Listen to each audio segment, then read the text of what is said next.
যেদিন প্রথম এরকমভাবে পালং শাক বানিয়েছিলাম সেদিনই ভেবেছিলাম এই ভিডিওটা আমি অবশ্যই শেয়ার করব।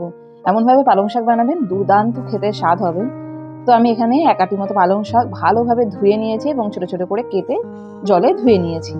প্রথমে আমি কড়াইয়ে সর্ষের তেল দিয়েছি, তার মধ্যে একটা শুকনো লঙ্কা ফোড়ন দিয়েছি, আর দিয়ে দিচ্ছি হচ্ছে 8-10 পিস মতো কেটে রাখা রসুন, আর 1 চামচ মতো 5 ফোড়ন দিয়েছি, আর দিয়ে দিয়েছি কেটে রাখা আলু আর গোটা গোটা করে রাখা শিম। এই অবস্থায় এর মধ্যে আমি পেঁয়াজটাকে দিয়ে দিচ্ছি।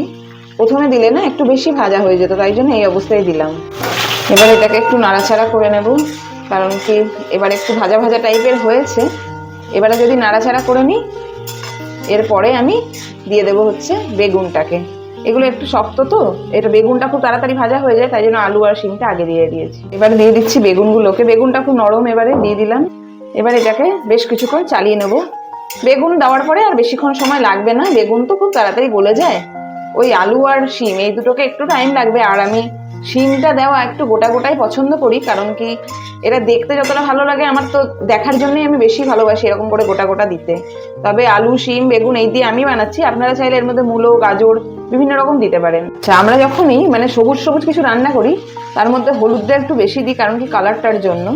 দিয়ে দিচ্ছি একটু জিরের গুঁড়ো, আর দিয়ে দিলাম হচ্ছে একটু ভাজা জিরে গুঁড়ো।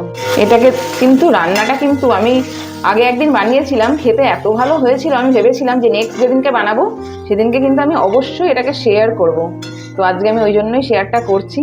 এরকম করে বানিয়ে দেখবেন, দারুণ খেতে লাগে কিন্তু। আচ্ছা, এবারে আমি এর মধ্যে শাকটা দিয়ে দিলাম। আর শাক দেওয়ার পরে উপর থেকে দিয়ে দেবো কটা কাঁচা লঙ্কা। এই কাঁচা লঙ্কা আপনারা স্বাদ অনুযায়ী দেবেন, বেশি কম করতেই পারেন, তাতে কোনো অসুবিধা নেই। তো এটাকে এখন একটু চালিয়ে নেব। একটু আওয়াজটা তো যাচ্ছে, কিছু করার নেই। এবার আমি এটাকে ভালো করে চালিয়ে নিয়েছি, আর কিছু করতে হবে না, একটু নুন দিয়ে ঢাকা দিয়ে দেব। পরিমাণ মতো স্বাদ মতো নুন দিয়ে দিয়েছি। আরও একবার এটাকে চালিয়ে দিচ্ছি হালকা করে, এই জাস্ট। এবার এটাকে ঢাকা দেব। ঢাকা দিয়ে মাত্র 5 থেকে 7 মিনিট রেখে দিয়েছিলাম। এবার দেখুন এখান থেকে জল বেরিয়ে আলু কিন্তু পুরো সিদ্ধ হয়ে গেছে। আর একটুখানি নাড়াচাড়া করলেই কিন্তু রেডি হয়ে যাবে। নামানোর আগে এর মধ্যে দিয়ে দিলাম একটুখানি মিষ্টির জন্য চিনি। ব্যাস রেডি হয়ে গেছে। এবার চলুন নামিয়ে সার্ভ করে নিই। এটা কিন্তু শুধুমাত্র ভাত দিয়েই খেতে ভালো লাগবে তা কিন্তু নয়।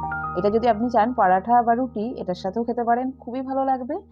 আর এই রেসিপিটা দেখেই তো মুখে জল চলে আসছে। তো যদি ভালো লাগে এই ভিডিওটা, তাহলে অবশ্যই like, comment, share and subscribe করে দেবেন। এবং ফেসবুকে যারা দেখছেন অবশ্যই চ্যানেলটিকে ফলো করে দেবেন। আজকে এখানে রাখছি, দেখা হবে নতুন একটা ব্লগে। Thank you.